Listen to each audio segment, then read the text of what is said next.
Messieurs, dames, Tangue Koki.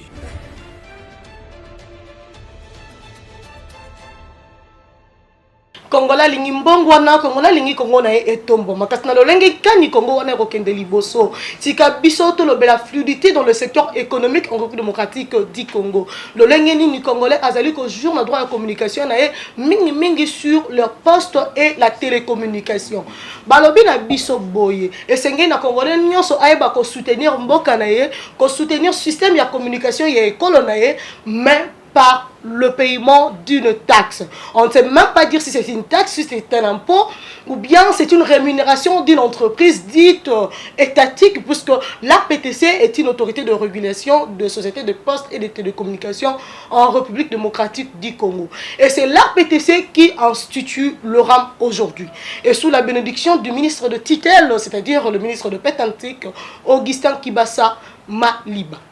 Tozali kolobela likambo puisque zali kosala débat tozali ki bongo komona 48 heures yango mo konzi ya Pétantique ya ekolo Congo asengaki na ba représentant ya peuple congolais tozali ki surpris biso nyonso ya komona ke ekomaki reporté sous prétexte que pas sous prétexte puisque c'est un communiqué officiel de toute manière que Augustin Maliba Kibasa ayebaki bongo se présenter pourquoi parce que santé na ye ayebaki ya koningana biso na bino sengeli na bino tolobele sengeli na biso tolobele yango pourquoi parce que il s'agit du peuple congolais du consommateur congolais de son droit le plus légitime ensemble avec un de compatriotes congolais ayebaki bongo ko bénéficier pe na expérience extérieure sur la communication po balobi na biso congolais faut azala éduquer sur le plan fiscal alors tozana congolais ayebaki ko subir éducation fiscale azali civilisé sur le plan fiscal a expliqué biso texte option que vous allez foutre à Aram. Et ça texte sur la communication.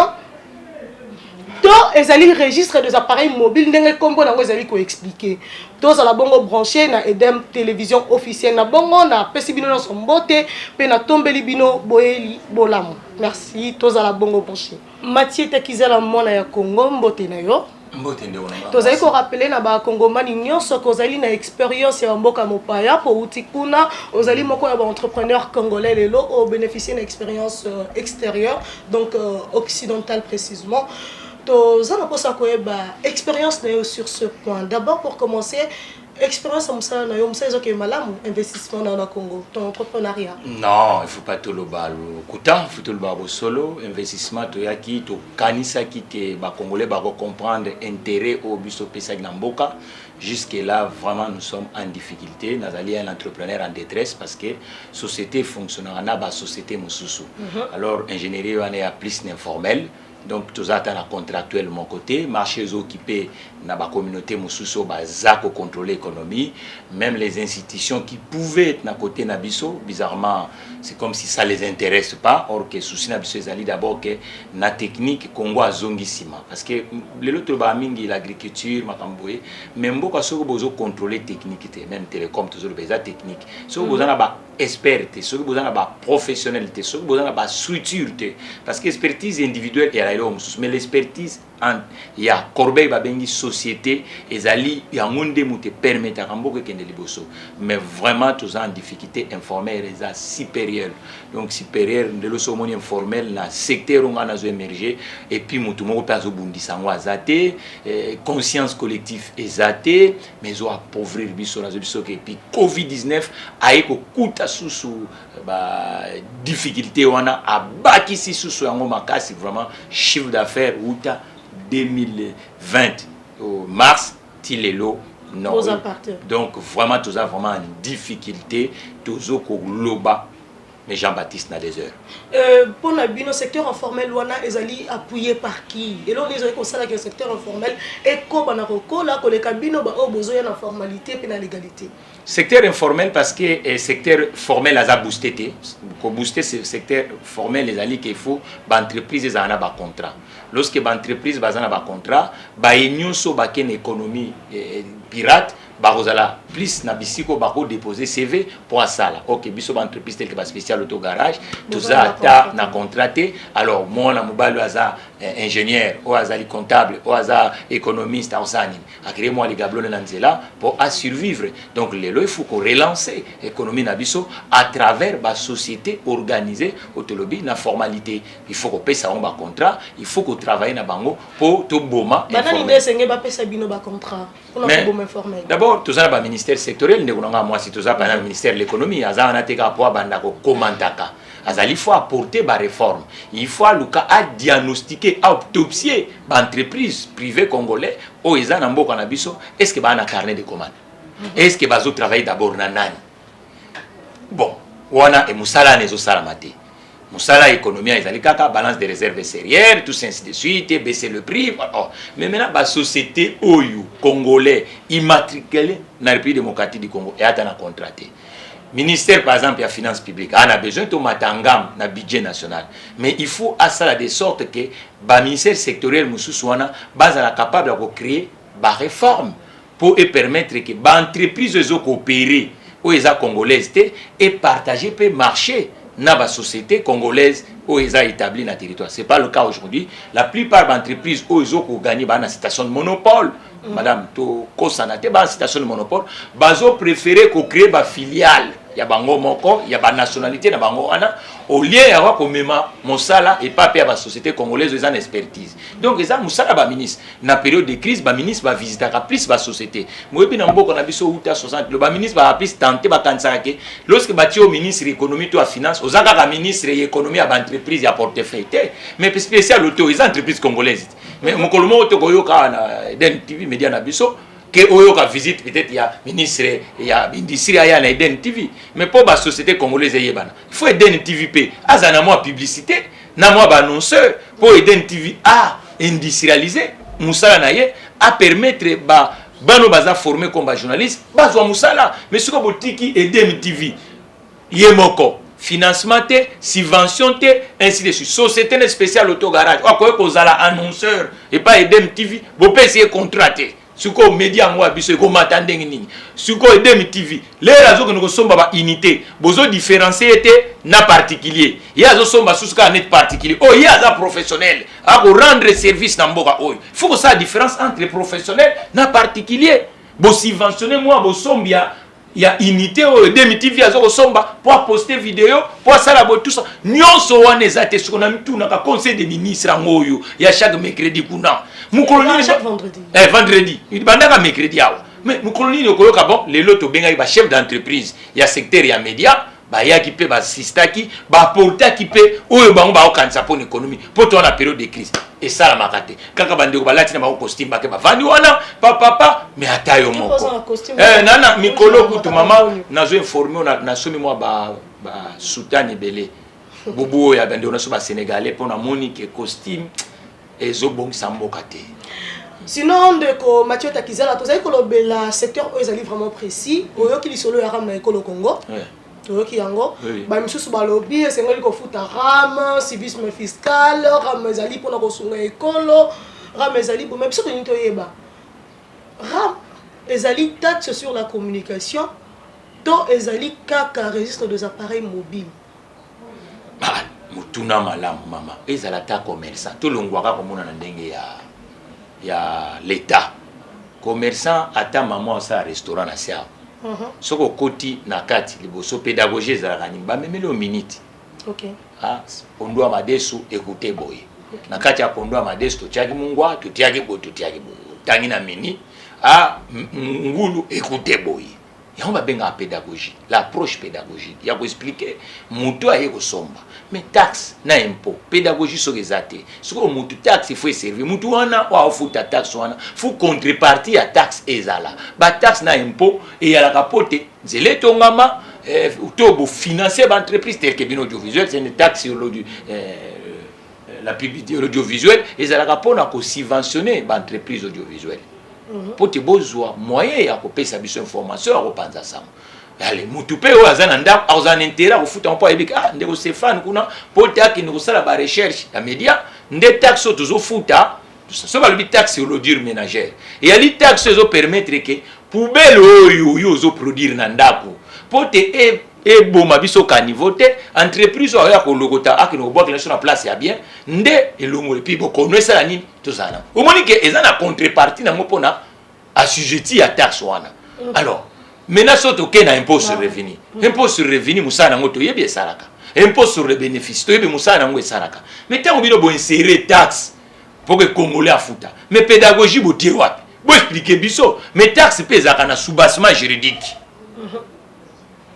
soki soubassement juridique nayebi te yo mopanisa yango ntangela biso article yango yali article nini lo yango bavotaki yango mokolo nini mpo te bakóma kozwa mosolo wana na bakongolais déjà nazali kosignaler bakongomani nyonso ke ram ezali ni taxe ni impôt mais siko eza na soubassement juridique siko bakozwa yango ndenge nini na nzela ya bareprésentant ya peuple te mpo yango ezali taxe te ezali impôt te mais siko bokozwa yango l'état azwaka na maboko ya bacompatriote ezala professionnel ezala particulier autour ya taxe to impôt ezali rémunération ya RPTC. Rémunération. Oui. Moi, on va inventer un monde qui a rémunération. Tango ordonnance loi 2002. Rémunération. Créant la RPTC, l'autorité de rémunération veut dire quoi d'abord? Rémunération. Bon foot. On aura la frais de fonctionnement quoi. Madame, pour te battre foot on est DMTV, il faut d'abord prester. Au sali, au produire, travail rédactionnel, tout ça ainsi de suite, na soura sansa, autour il y a travail wanande, ba sali ba footio. Le foot au babenga rémunération. Maintenant si ko li foot na bateau ba foot ram et ali nini APTC so APTC autorité de autorité de régulation. Siko azo foot biso bateau tuzo foot nini wana eloko nini. Yo na ngai bateau to foot rémunération wana. Contrepartie na biso eza nini. Monique to zana flou. Na yebite so na beli boma pa na kotuna mutu pa ba foot aye. Et c'est so yo lelo ya atene DMTV. Na fin du mois, journée à l'élo, tu refous d'ailleurs. Ah, on est d'MTV. Si tu dis non, jour moko zangaki. Ata DG Stéphane Pavanouan. Na comptable ya chaîne na biswa. Ah, non, maman, mon colon a yakité, tu relongula. Na ba pénalité parce que cotisation sociale, ma kamande ngwana. Bon, sur quoi taxe ou rémunération, ou bien on a comme rémunération. Tika longola bikombo wana. Bon, mais ma comme sous. Tu me campé ko comprendre ezali nini. Parce que l'élo sur la télécommunication. D'abord, le Congolais achète ça cher. Tu recommandes de combattre ta kizala, mais motouna ozaï koya liboso ya point wana ezali bo. Yo esi ko wuta na mboka pa wuta na France, si je ne m'abuse pas. Oui. Bino kuna bofuta ka taxe sur la communication ou bien le registre des appareils mobiles. Bofuta ka nini ko. Ndeko na éclaircir moi moké. Nanzela ya télécommunication.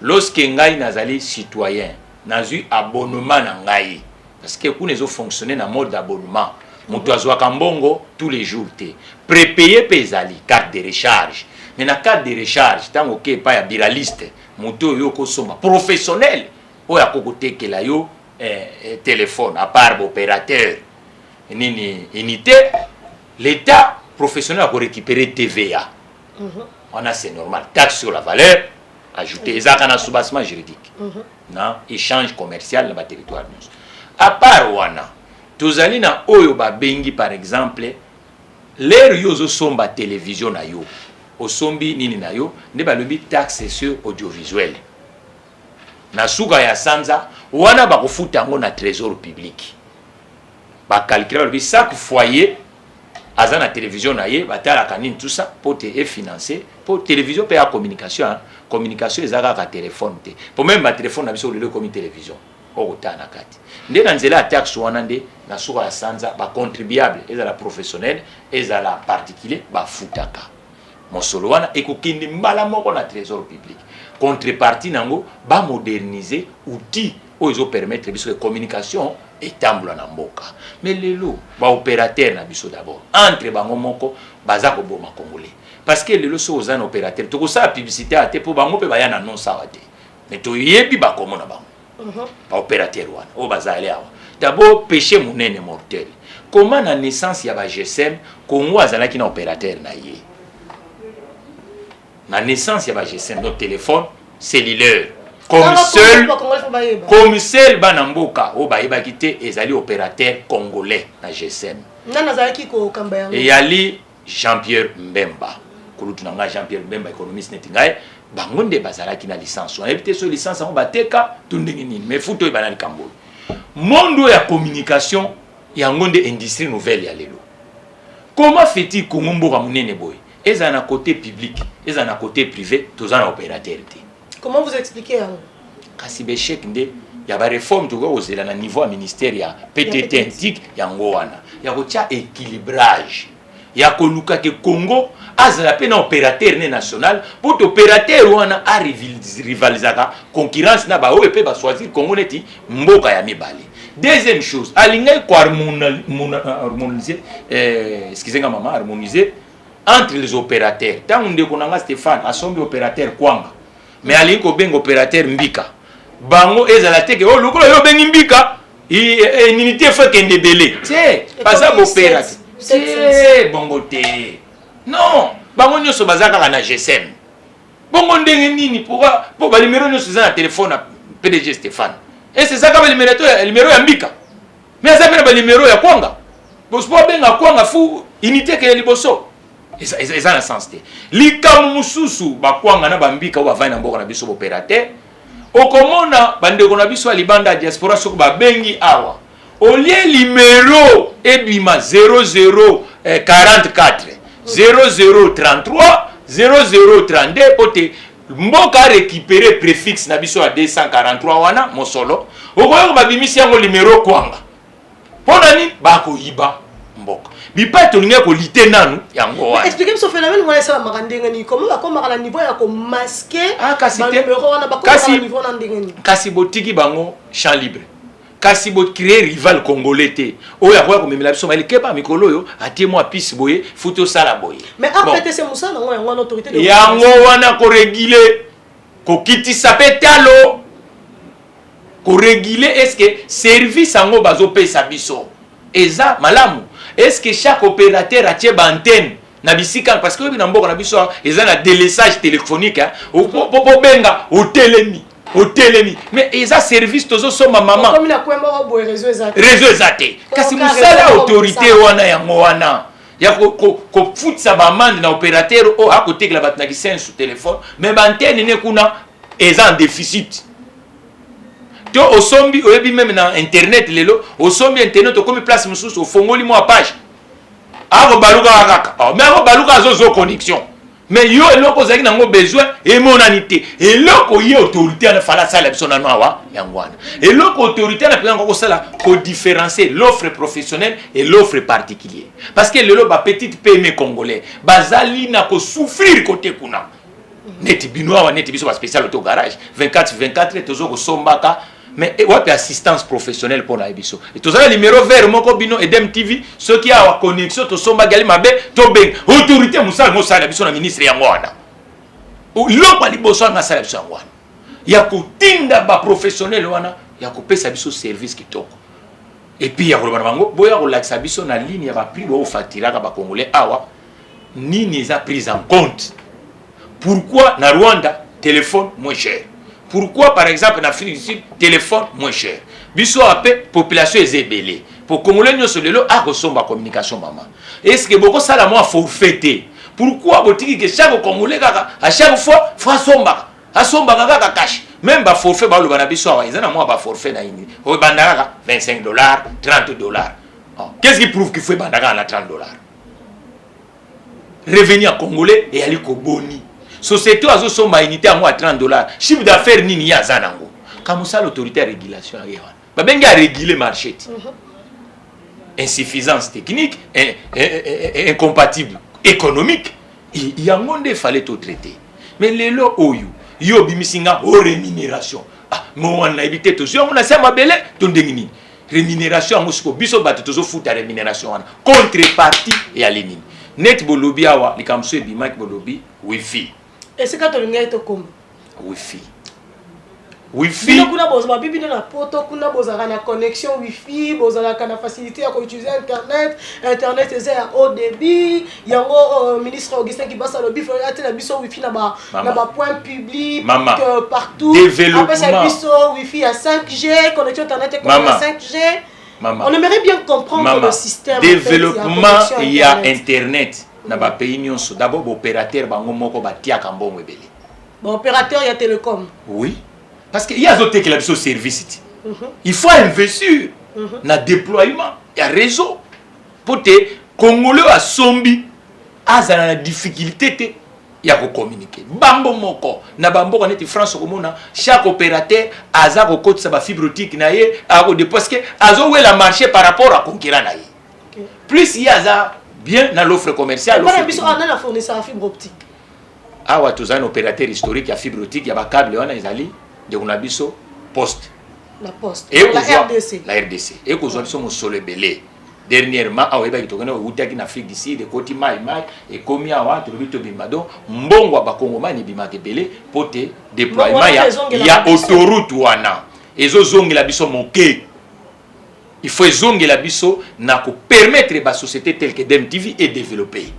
Bozongi ya mbongo wana ezaka ateke moi ba royalties ba société na futa biso. Bozongo ya mboka nezabe faut créer misa na mboka na biso. Mutu azana kasumbalesa azana capacité ya koteka biloko na kisasa.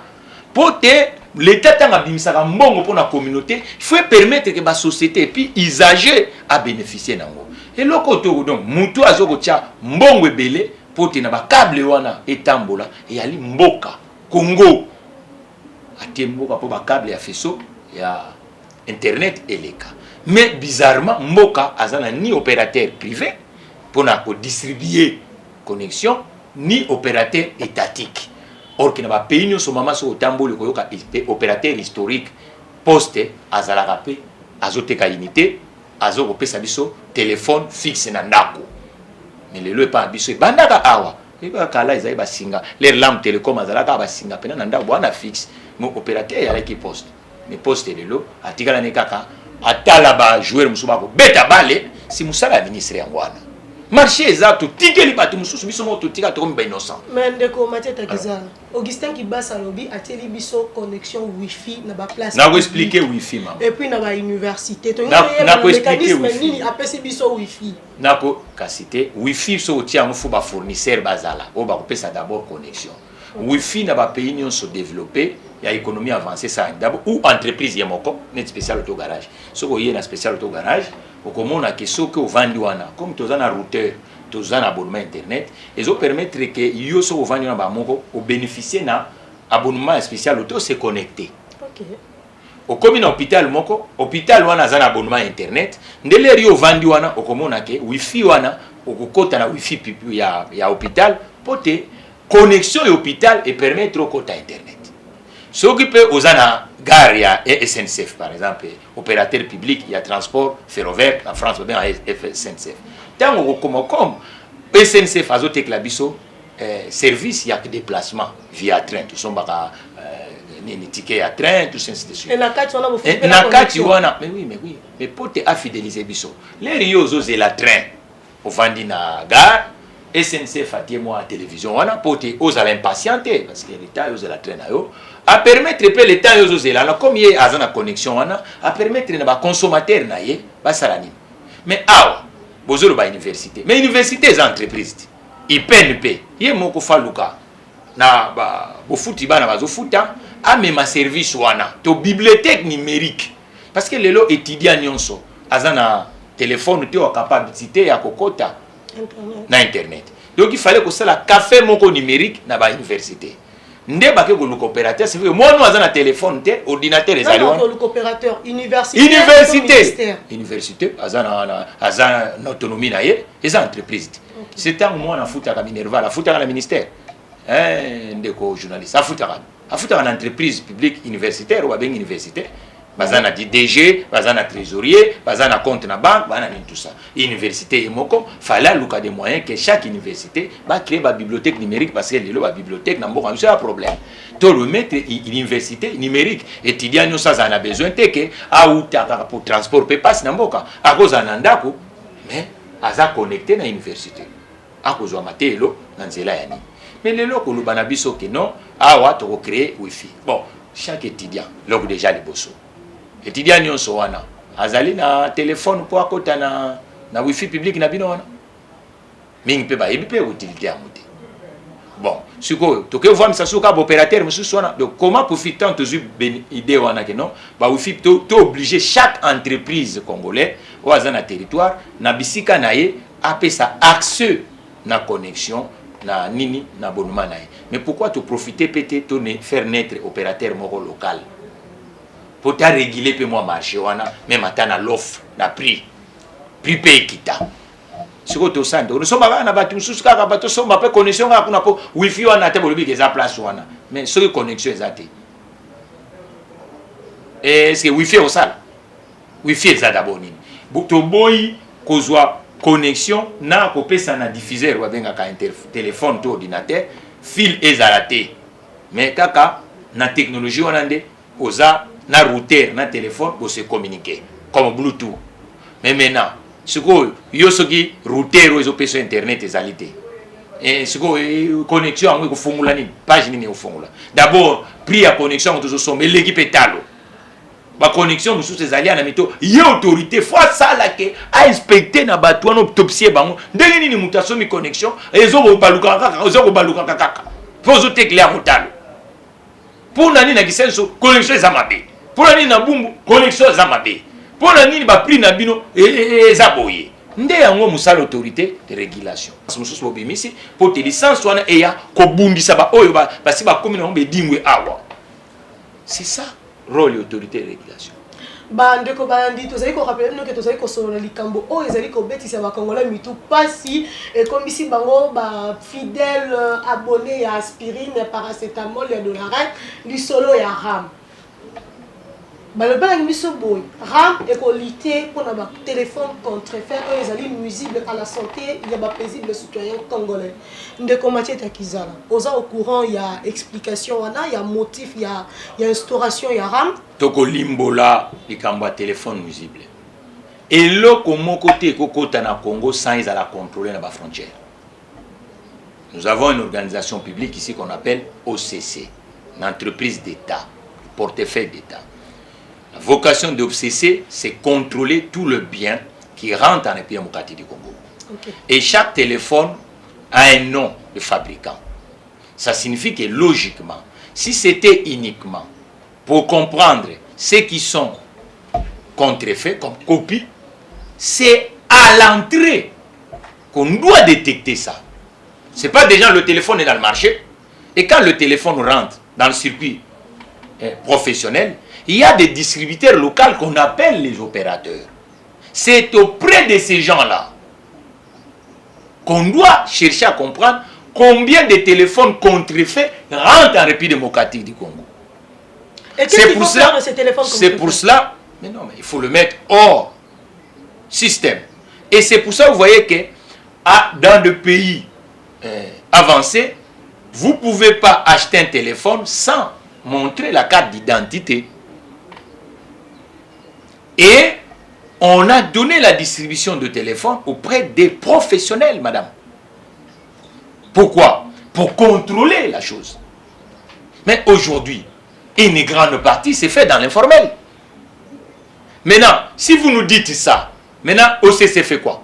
Ces téléphones-là rentrent sans être contrôlés à l'OCC. Non, apparemment l'OCC est démissionnaire. C'est ce qu'on pourra conclure. Ah, mais si vous nous dites ce genre d'argument que non, c'est pour contrôler les téléphones contrefaits. Mais maintenant qui nous dit aujourd'hui, combien de téléphones de marque coréenne sont contrefaits? Combien de téléphones de marque américaine sont contrefaits? Combien de téléphones de marque français qui sont contrefaits dans le marché congolais? Parce que le téléphone a l'origine avec une marque bien établie, le marque commerciale. Vous voyez donc ça, je pense que professionnellement, il y a des couacs. Il y a vraiment des couacs. Ça, on ne va pas dire à l'usager. On dirait au consommateur, non, vous savez, on vous tire ça parce que pour ça. Mais maintenant, celui qui nous vend ça, sa contribution, c'est quoi? Le professionnel. Parce que vous achetez le téléphone chez qui? Chez un professionnel. Vous allez acheter chez quelqu'un qui vend le téléphone. Mais celui qui vend le téléphone, sa contribution, c'est quoi? Il faut qu'il nous dise. En fait, Mathieu Takizala, s'il faudrait que RAM ait son aspect à lutter contre le contrefait, c'est a foutu attaque soit là. Ce qu'il fallait qu'on lutte contre le téléphone contrefait. D'abord, l'opérateur, on ne va pas te sur téléphone. On ne va foutu attaque soit. Mais on va te sur service. L'opérateur va te sur service. On va faire la commerce. Ah, on est DMTV. Pour te ça l'émission, madame. pour bobeng sabiso awa yo nde ozopesa biso service ya koloba osala ba émission otie kiti otie climatiseur otie image otie caméra pour service esala nini esala mati mais bango po te batekela biso service il faut ezala complet maintenant na ko lutter contre fait na nini tout ça na nuisance ya santé ya babonné na bango parce que soki biso babonné to kufi opérateur on ba ko exister te il faut biso babonné to za en bonne santé maintenant nga nazo tuna kaka bo contrepartie ya opérateur ezali nini po bango bato sala mbongo na système on dirait moko azali protéger moko azali sacrifier pour nana ndaza protéger bozo boma ba consommateur or que marché sans consommateur opérateur pas exister te parce que bango be bana contrepartie na bango siko biso tozo zwaka balobi bon tozo futaka $17 par téléphone bon maintenant siko ben $7 par téléphone $7 ba $17 wala za ba le ya yango be tozali ko dénoncer mais solliciter qui basa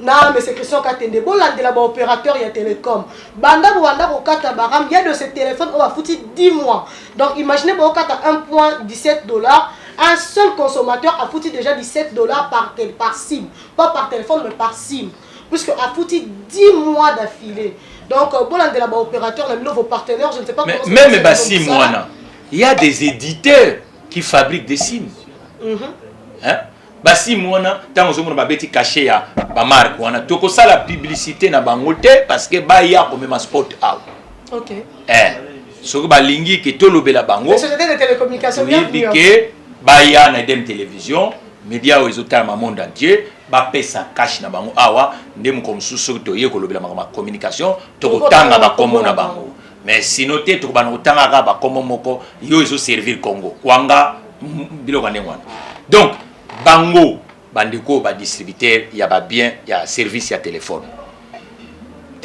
ba somba na ba marque na ba usine na ba fournisseur na bango même ba piso na otobenga sim ezala pe na ba éditeur ça signifie que lelo na éditeur na fabricant na muto azo proposer biso service contribution na bango et ya linini à l'auteur pote ba contrôler ba téléphone maintenant rôle ya opérateur public otobengi OCC o fatala téléphone oyo na frontière parce que ba na budget na bango oyo mboka contribution ya biso c'est ça que institution publique wana eyala bosiko tanga ba téléphone wana ekotaka na frontière o c'est ça tala kango te point d'interrogation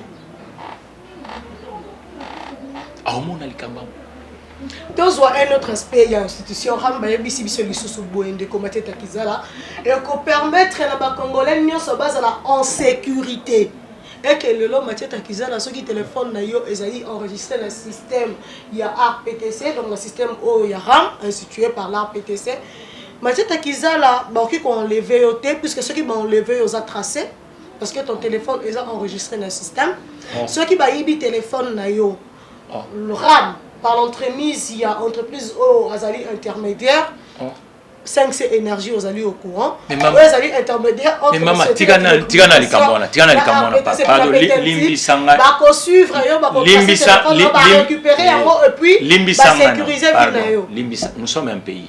On est à vocation d'être un grand pays. Il faut que vous savez le Congo a formé beaucoup de gens. Il ne faut pas qu'on dise des choses pour dire. Chaque opérateur qui a un République démocratique du Congo, avant d'exercer, il y a une autorité qui lui donne les licences. Ça signifie que l'opérateur de service télécom a le contrepartie à l'État. Mais le poste rolling, autorité de régulation de Benoît. Les ali bangonde bazo, mais sécurité les appels à Kati. Parce que lorsque yozo kopé sa licence d'exploitation, il faut mutuana azong c'est la raepe ba contrepartie. Ça signifie que l'enregistrement ya batunyo so bazo sala. Ils ont le serveur, madame. Mais qu'est-ce que vous voulez nous dire là?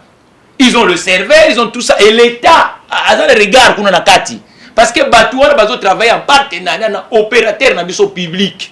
Ndekuna na ba armoire technique ya opérateur na biso public ndeto yebike. Tala na compte ya kwanga batu boye bazo sala bo tout ça. Maintenant c'est à l'État obligé à ces opérateurs là qu'à chaque fois bazo teka unité, faut baye ba nani ba tekeli komone nani Albert nini tout ça et puis ba sala base de données. Base de données autant en l'air que ba contrôle ka géolocaliser wa mutoyo azalaki kwembo mais ça rôle na bango te bato ba tekla biso ba service wana et puis en particulier dans l'état à travers ministère peut-être intique na ndeko na biso nani poste RTPC tout ça musala bango yangwana musala bango parce que mbongo pe ezali tango bato ba kufuta ba taxe wana ba société wana na moi ba taxe bazo zwa bien au biso de somba ba unité wana que si mbongo neza po ba servir biso ba yebaka kongomani oyo ba lever tout ça ba tie ba call center biloko ndengwana yo senti ki bas mati te nazoloba natangi komba mutu te awa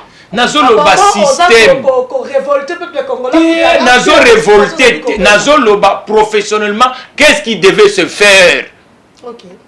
Révolte ezaka vieux mot peut-être il y a révolte professionnelle ça veut dire que si quand tozo péché révolte le bete bima bok no buwa biloko batu te tolinko loba Congomani il faut la protéger par ba kondinaye et puis chaque entité au azali logé l'esprit République démocratique du Congo a fois ça ba devoir na ye yozo ozote ka Thomson soko zipité batu ba koya osomba Thomson wana mama ta moko donc musala ya munene nanu ezali to salite musala ya ali ozo irisanga wana kasi te prouver nga contraire ce qu'on a lobby téléphone pour kota OCC faut à contrôler pour arrôler la frontière na biso te poser ça la te aussi c'est balakisaka bazana ba ya pene dem TV batika moi explication na bangwa ba ya na ba cash na bango parce que ceux qui ba yotika ba pib na bango na dem TV ya et ko sala que média ya biso akabanda ko sala ka banquette abana ko comparer makambo po ba tango bozo pesa média ba moyen te kasi yango ba ko zo ba ka biso boy moyen média ezani ba ya na pib bango kaka na ba chaîne mususu ya mindele bongo bako yate biloko wana il faut ba comprendre que plus bazo pesa bino ba moyen bino boko kinetina kasumba na lero nde tozoloba mbele bozu ata moi petit porteur bo kitiana mwana botali pa ba câble ngo ekoti wana bo sengi autorité regia ana na droit na ko memaka bino kuna ala ki sabe investissement salamaki pa ya mbongo ba congolais média congolais faut inspecter na ba makambo wana mais siko lelo eza la santé toi le ministère de la santé publique ministère de la santé publique a peine à contrepartie là dedans ministère du travail a peine à contrepartie là dedans dans makambo il va installer fibre optique c'est normal parce que ceux qui congolais ba na santé malamu te ko produire na mboko ministère du travail ceux qui congolais pour ba travailler dans condition à bien te ba société congolaise zo ko aider bango te na bo sombi ba pollution téléphonique na bango oyo bazo appauvrir ba société congolaise chômage aussi la ndenge vous avez koko ba bongo pratiquement na souka émission na biso mais il y a une loko moko sengene biso to yebisa ba congolais registre des appareils mobiles to lobi mabe to loba pe to sunga sikol pona yo na ndenge yo yebeli na bisiko outi pona ko enregistrer ba appareil mobile puisque la PTC, la PTNTIC, vous allez qu'on se plaindre de malhonnêteté et la société de télécommunication. Comment se plaindre? Oui. Oh, il y a une de raisons pour ça qui va instituer RAM, va instituer registre des appareils mobiles. Contribution sur la société Zanini. La société de télécommunication va un nombre exact T. Il y a des consommateurs, il y a des usagers, il y a des télécoms. Des bango va instituer yango, va comme enregistrer des appareils mobiles de manière à ce que ba yeba combien de Congolais bazali ko utiliser ba poste et ba télécom na ekolo Congo. Pona yo le lenge kanye sengeli ko salela enregistrement wana comment ko établir registre des appareils mobiles na RDC. Maman, d'abord photo accompagner la structure organisée, la société. Parce que base de données na kati mboka et ça la autour à l'entreprise. C'est une obligation à un professionnel et à couper ça ba konzi. Mais ceux qui ba manigancer mais vous frapper bango, vous condamner bango. Bazo manigancer, bazo ça na territoire ni. Bazo ça na jungle té. Société aza conformité na l'état. Azo kosa l'État, basala gani, ba frappa kai. Pour constater, so yo nanda oyibi. Ba yeba tunyo no ngana yibite tout ça blukuta. Mama sala gani. Ah, lelo yo kolala nzala. Pour l'État coordinateur à travers ba institution na sectorielle. Mais ba toi na va ba exploiter. Nana pesa ka société wana droit ya ko émettre. Et ali l'État licence d'exploitation na pesa on l'État mais comment mutu a pesa ko droit yo sala o manigancer contre lui? Non, c'est que mutu yo faut le melayer comment ya ko manigancer. Donc il faut te pousser de sorte que les lots la société congolaise bazo somba communication chère. Bazo côté que la congolais communication chère.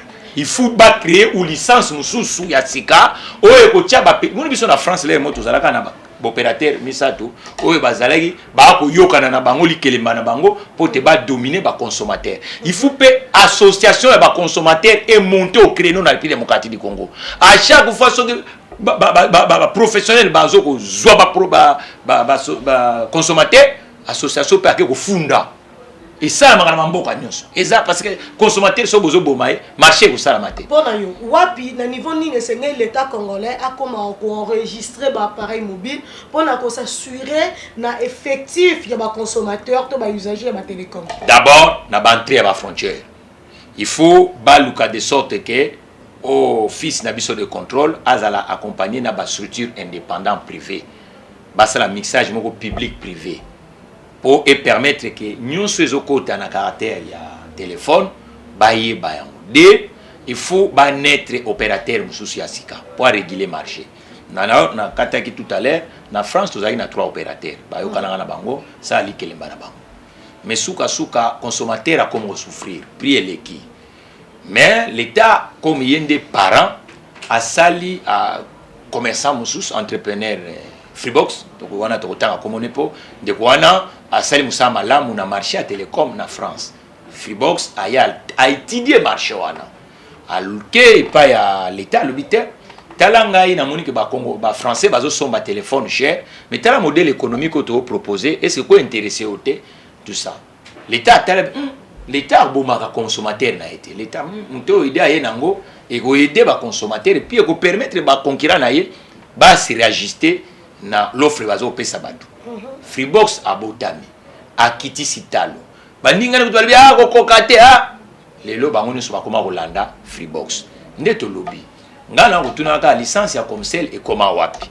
ministre Kibasa ameka kolobana biso kuna mpola kozonga est-ce que Comcel ateka licence wana soki licence wana tekate basa la alliance entre Comcel déjà le longa na que Luka le président le coordonnateur Andy Bemba voilà biso atune la biso papa Jean-Pierre moi to mona ezate.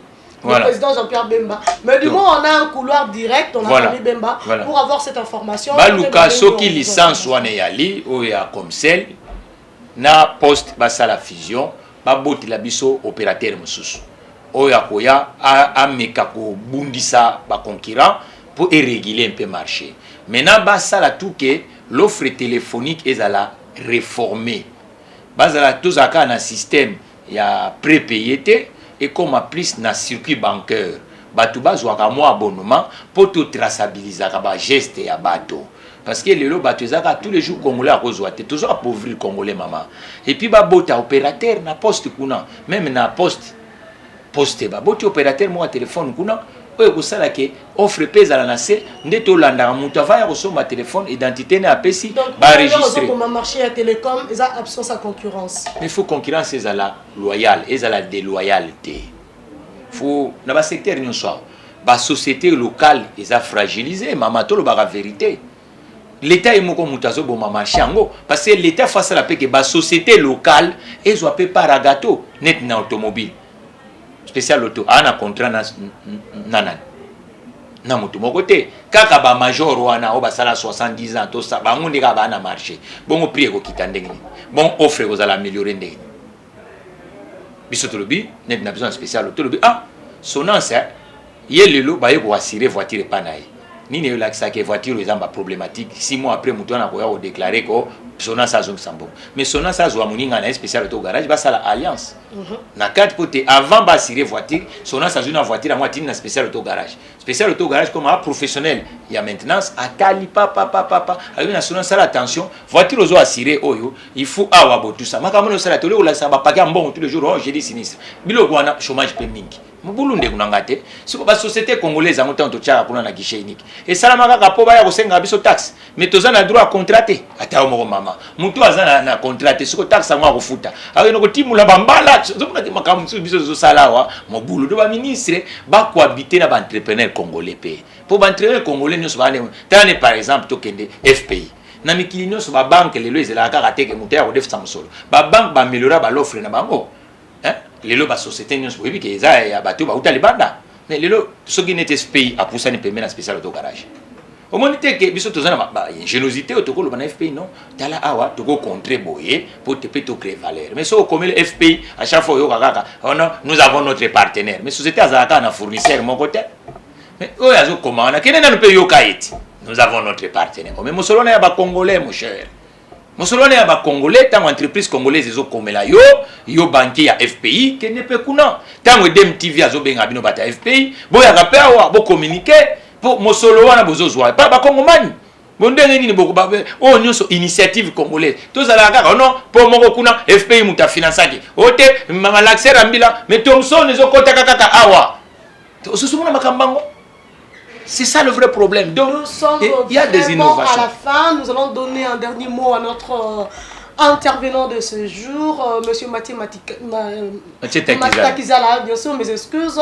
Nous rappelons qu'Azali Moko est un entrepreneur congolais, un PDG en République démocratique du Congo, qui a élu domicile de son entreprise à Kinshasa, précisément dans la commune de Limité. Oui, mais qui est un groupe média payé. Ok. Média je dis mais problème est que mosala ezate mosala pas bobo mona na ebité ce que photo kende to comment mais moi je vous accorde un dernier mot. Le dernier mot on a yo par rapport à Ram pour na yo ba retirer Ram. Oui. To ba améliorer yango. On va s'adresser à ba Congomani pe na ba autorité. La politique est faite pour écouter aussi. Ouais. Parce que la politique, c'est l'offre qu'on propose sur l'espace public pour améliorer la cité. Et la cité, ce sont des humains. Et les biens qui sont à l'intérieur de la cité. Je crois qu'aujourd'hui, il faut maintenant que tous les Belgiens soient associés, y compris nous les professionnels. Parce que quand vous parlez des rames, on voit uniquement d'un côté le ministre. On dit la numérisation de la on voit d'un côté le ministre, mais les consommateurs, qu'ils soient professionnels, qu'ils soient particuliers, ne sont pas associés. Donc, avec une modestie, je demande au président de la République et je demande au Premier ministre d'asseoir d'abord ce truc-là, d'associer plusieurs acteurs et qui concernent cet instrument qu'on appelle RAM et de créer une commission d'enquête au niveau du Sénat, au niveau du Parlement, où on va auditer et les opérateurs et les associations de consommateurs et le ministre et le professionnel sectoriel qui sont consommateurs. L'autorité de régulation apparemment. Et l'autorité de régulation. Et l'autorité de régulation, c'est vu que va auditer bisokuna dans le Sénat. Batie babengi a PDG spécial auto garage yaka mais yo ndenge ni nozomona likambo rambo tout ça ngape na ye na lati cravate na ngai to na ulata pe bubu to komi wana il y a une musala ya ba assemblée to lobby to pesipe ba proposition na biso et pas il y a ba légaliste pour to lukasiko to créer le kwango d'une façon professionnelle rationnelle. Spécial auto c'est le patron en fait il y a spécial auto garage to comme bongo ko soutenir bobi consommant congolais. Soutenir de Konabiso, Azali, ou Azali Kofuta pas Konaye. Même Moussa les a tenu, donc, Baza ko imposé, Moussa les a tenu. Mon colomo voté fait que tu bailles, tu n'as biso que non, combien bozo kotisa, toi t'as un contrat n'est mutumo, tu si si koma mama. Contrat à institution mon côté. Le Congolais va jouer appel na yo to comme bon na suka to silicinde vraiment émission na biso to zali kolobela mbongo là to zali kolobela développement le Congo doit avancer. Abonnez-vous sur EDEM télévision officielle. Merci.